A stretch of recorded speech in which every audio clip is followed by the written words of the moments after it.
as a content creator, I'm super interested in using Keet for doing podcasts and things like that. Right now, we're in an alpha version of the app, but do you Mhm. guys plan on adding like more features to make it easier to use for content creation?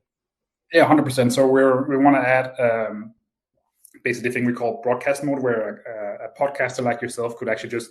Right now, we're using Keet to record the podcast, but obviously, the next step should be that people can just consume the podcast on Keet, and you can set up whatever rules you want for monetizing that. So you could, either it could just be tips based, that's up to you, or people pay for content or subscription, and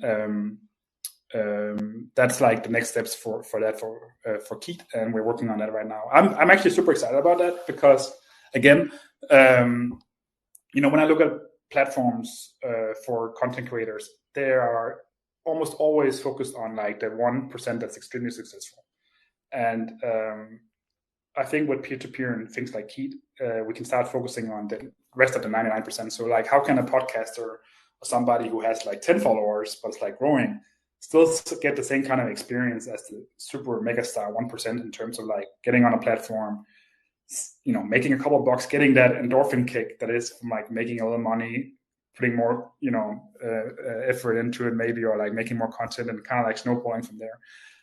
That's all of a sudden doable in a peer-to-peer platform because we can give the same experience to people who make very little revenue and people who make a lot, because we don't make any revenue from that. So like we have no interest either way. And also it doesn't cost us anything, which is actually the big problem for these kind of things.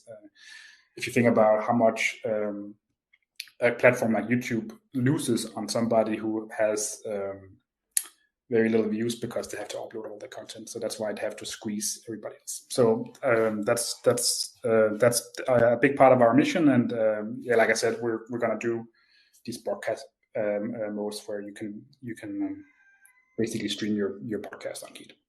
Are you familiar with podcasting 2.0, where there's like a protocol, or not really like a protocol, but like they've kind of added new features to podcasting apps to allow Lightning integration? Yeah, I mean, I think there's a big movement in general for just actually compensating content creators, because content creators drive most successful online businesses. It's just that they're not really getting compensated for it. So it's good for business. It's not necessarily good for all content creators. I think I think that's in general it's a good trend. I don't see how you can do this on centralized things in general, but just because I know the cost metrics are just like they're not there. Like the amount of money you have to generate for somebody who's not creating a high amount of thousands of views to drive ad revenue that they make the money back is just not there. So that's really cool about peer-to-peer, is that you can just stop thinking about that and you can just start thinking about content and how because like you're basically footing the bill yourself, and your users are footing the bill by resharing the peer-to-peer network when you're watching a stream. So it's like that's what's beautiful about peer-to-peer, is that it sounds really good and it sounds almost too good to be true, but it's not. It's just that it's just transparent. We're just paying with our own hardware and our own data, which we're already paying for.